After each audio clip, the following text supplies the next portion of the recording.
በታህሳስ ወር በ1849 ዓመተ ምህረት በበረዶ በተሸፈነው የሩሲያ አደባባይ ላይ ታላቁ ደራሲ ፊዮዶር ዶስቶቭስኪ በጥይት ተደብድቦ ሊገደል ከሌሎች እስረኞች ጋር ተሰልፎ ቆሞ ነበር።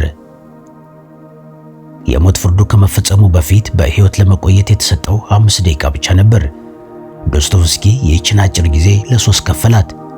2 ደቂቃ ጓደኞቹን ለመሰናበት፣ 2 ደቂቃ ከራሱ ሕሊና ጋር ለማውራት እና የመጨረሻዋን 1 ደቂቃ ደግሞ በዙሪያ ያለውን ዓለም ለመመልከት አቀደ።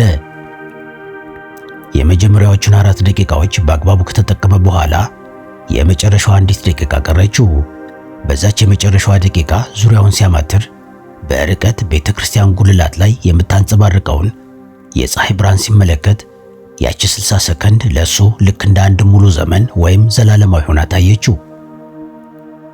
1 ደቂቃ ምን ያህል ዋጋ ያላት መሆኗን በሕይወቱ ለመጀመሪያ ጊዜ ተረዳ። ተኳሾቹ ጠመንጃቸውን አነጣጥረው ሊተኩሱ ሲሉ በድንገት የንጉሡ ይቅርታ ደረሰና ያ ታላቅ ደራሲ ከሞት ተረፈ። ከዛች ቀን በኋላ ዶስቶቭስኪ ለወንድሙ በጻፈው ደብዳቤ ላይ ሕይወት ስጦታ ናት፣ እያንዳንዱ ደቂቃ ደግሞ የራሱ የሆነ ዘላለማዊነት አለው፣ ከእንግዲህ አንዲትም ቅጽበት አላባክንም ሲል ጻፈ። ይገርማችኋል፣ አብዛኞቻችን ሺህ ዓመት የምንኖር ይመስል በእጃችን ያለችውን ወርቃማ ቅጽበት ወይ ለትላንቱ ለፈሰሰ ውሃ ወይ ደግሞ ለነገው የማይጨበጥ ጉም አሳልፈን እንሰጣለን። ዛሬ በዚህ ቪዲዮ የሞት አፋፍ ላይ ሳንደርስ በየዕለቱ በምናሳልፋት ቅጽበት ውስጥ ከተጽዕኖች ሁሉ ነፃ ሆነን እንዴት አሁንን እያጣጣምን ትርጉም ያለውና ሐሴት የተሞላበት ሕይወት መኖር እንደምንችል በታላላቅ አሳቢያን አንደበት እያዋዛን እናያለን። ወዳጆቼ፣ እስኪ ቆም ብላችሁ የራሳችሁን ሕይወት ወደ ኋላ መለስ ብላችሁ ተመልከቱ። ምን ያህሉን ጊዜያችሁን ነው በማይቀለበሰው የትላንቱ ታሪካችሁ ውስጥ ተዘፍቃችሁ ያባከናችሁት? አብዛኞቻችን የትላንቱን ጸጸት፣ የተሰበረ ተስፋንና ያመለጠንን አጋጣሚ ትከሻችን ላይ አዝለን እንጓዛለን። ትላንት አልፏል። በምንም አይነት ተአምር ላይመለስ የጊዜን በር በጀርባው ዘግቶ ሄዷል። ነገር ግን እናንተ አሁንም በሐሳባችሁ ያንን የሞተ ጊዜ እያነሳችሁ በቁጭትና በሐዘን የዛሬን ብሩህና ተስፋ የተሞላበት ቀናችሁን ታጨልማላችሁ። ስህተቶቻችሁን እንደ ዘላለማዊ ማረሚያ ቤታችሁ አድርጋችሁ ስትቆጥሩት አሁን በእጃችሁ ላይ ያለውን እጅግ ውድ የሆነውን ጊዜ በከንቱ እያቃጠላችሁ መሆናችሁን ልብ አትሉም። የፈሰሰ ውሃ አይታፈስም እንደሚባለው ያለፈን ነገር በጸጸት በማልቀስ ወይም በመበሳጨት መመለስም ሆነ ማስተካከል አይቻልም። ታላቁ ፈላስፋ ማርከስ ኦሬሊየስ እንዳለው የሰው ልጅ ሊያጣ የሚችለው አሁን ያለችውን አንዲት ቅጽበት ብቻ ነው።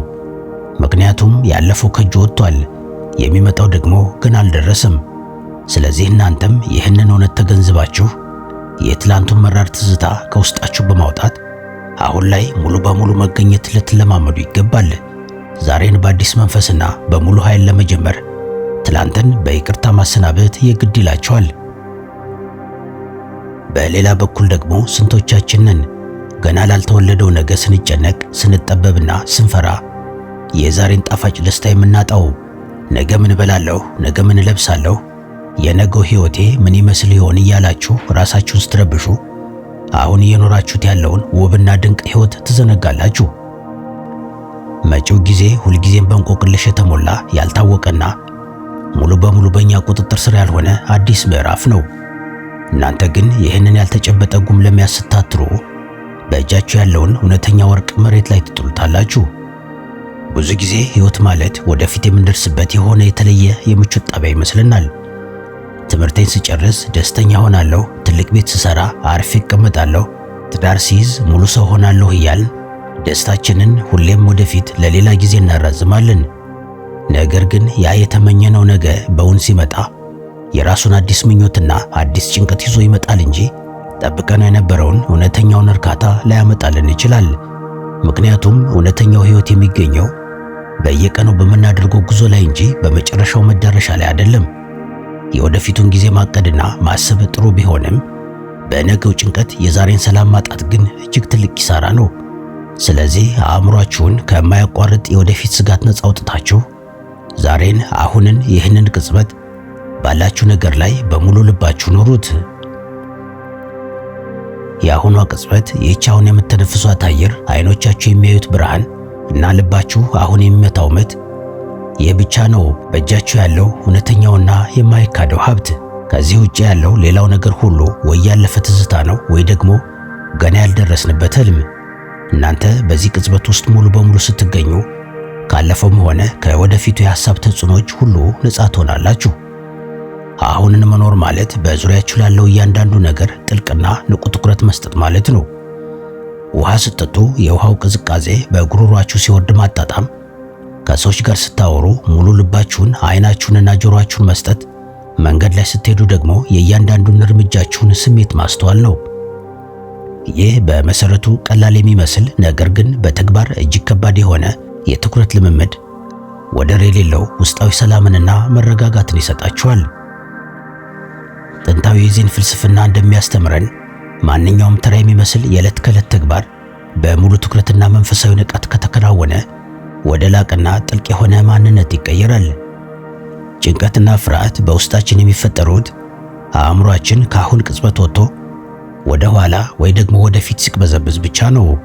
ስለዚህ እያንዳንዷን ሰከንድ ልክ እንደ አዲስ የህይወት ስጦታ በመቀበል በዚች ልዩ ቅጽበት ውስጥ ያለውን ውበትና ድንቅ ነገር ለማየት አይኖቻችሁን በሰፊው ክፈቱ።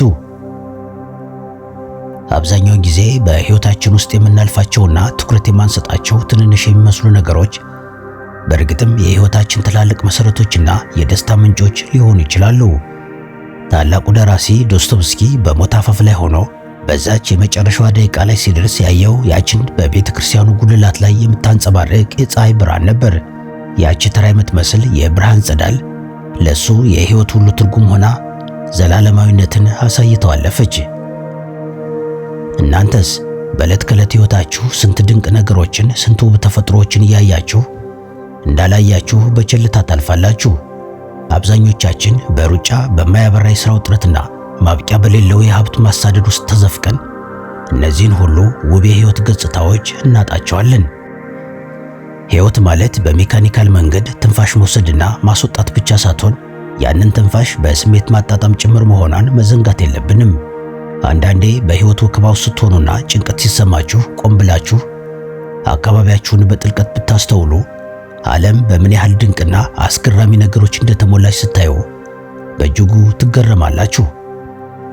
እነዚህን በዙሪያችሁ ያሉ ትንንሽ ነገሮችን ማድነቅና ማመስገን ስትጀምሩ የህይወታችሁ ትርጉም ምን ያህል ጥልቅ፣ አስደሳችና ሰፊ እንደሆነ በሚገባ ትረዳላችሁ።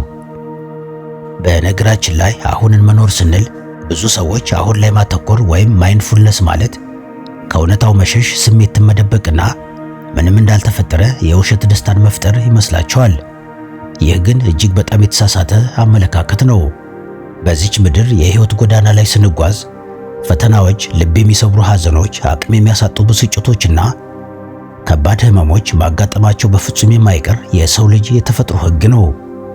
ነገር ግን እናንተ እነዚህን ከባድ ስሜቶች ስትክዱ፣ ከውስጣችሁ አፍናችሁ ስታስቀሩ ወይም ከነሱ ለማምለጥ ስትሞክሩ የውስጥ ስቃያችሁን ይበልጥ ታበዙታላችሁ እንጂ በፍጹም አታጠፉትም። ታላላቅ የስነ ልቦና ጠበብት እንደሚያብራሩት አብዛኛው የሰው ልጅ ሲቃይ የሚመነጨው አሁን ካለው ሁኔታ ጋር የሚደረግ ግጭትና እውነታን ካለመቀበል እምቢተኝነት ነው። ለምን ይህ በእኔ ላይ ሆነብኝ ከማለት ይልቅ ይህ አሁን የተፈጠረ እውነታ ነው፣ ከዚህ በመነሳት ራሴን ሳልጎዳ ምን ማድረግ እችላለሁ ብሎ ማሰብ አእምሮን ከትልቅ ጫና ነፃ ያወጣዋል። እውነታውን ምንም ሳይጨመርበት እንደወረደ ስትቀበሉ በውስጣችሁ በማዕበል የማይናወጥ ጥልቅ ሰላም ይፈጠራል። የህይወትን እውነተኛ ጣዕም ለማጣጣምና በአሁኑ ሰዓት ሙሉ በሙሉ በነፃነት ለመገኘት ይቅርታ ማድረግ እጅግ አስፈላጊና ወሳኝ የሆነ ጥበብ ነው። ብዙዎቻችን ሌሎች ሰዎች በክፋትም ይሁን ባለማወቅ ያደረሱብንን በደል፣ እንደ ጦር የወጉንን ክፉ ቃላት ወይም እኛ ራሳችን በድክመታችን የፈጸምናቸውን ስህተቶች በልባችን ጠባብ ጓዳ ውስጥ ደብቀን እናስቀምጣለን። ይህ ስር የሰደደ የቂምና የጥላቻ ስሜት ግን ልክ እንደማይታይ መርዝ ቀስ በቀስ የውስጥ ሰላማችንን፣ ጤናችንንና ደስታችንን ይበላዋል። እንዲሁም አእምሯችንን ያለፈው የጨለማ ጊዜ ዘላለማዊ እስረኛ ያደርገዋል። እናንተ በህይወታችሁ ወደፊት መራመድና አሁንን ያለምንም የህሊና ሸክም በነፃነት መኖር ከፈለጋችሁ ለራሳችሁም ሆነ በደል ላደረሱባችሁ ሰዎች ከልብ የሆነ ይቅርታ ማድረግ አለባችሁ። ይቅርታ ማድረግ ማለት የተደረገውን አስከፊ በደል መርሳት ወይም ድርጊቱ ትክክል ነው ብሎ መቀበል ማለት ሳይሆን ራሳችንን ከዛ አስቀያሚ የስሜት ስራትና መርዝ ነፃ ማውጣት ማለት ነው።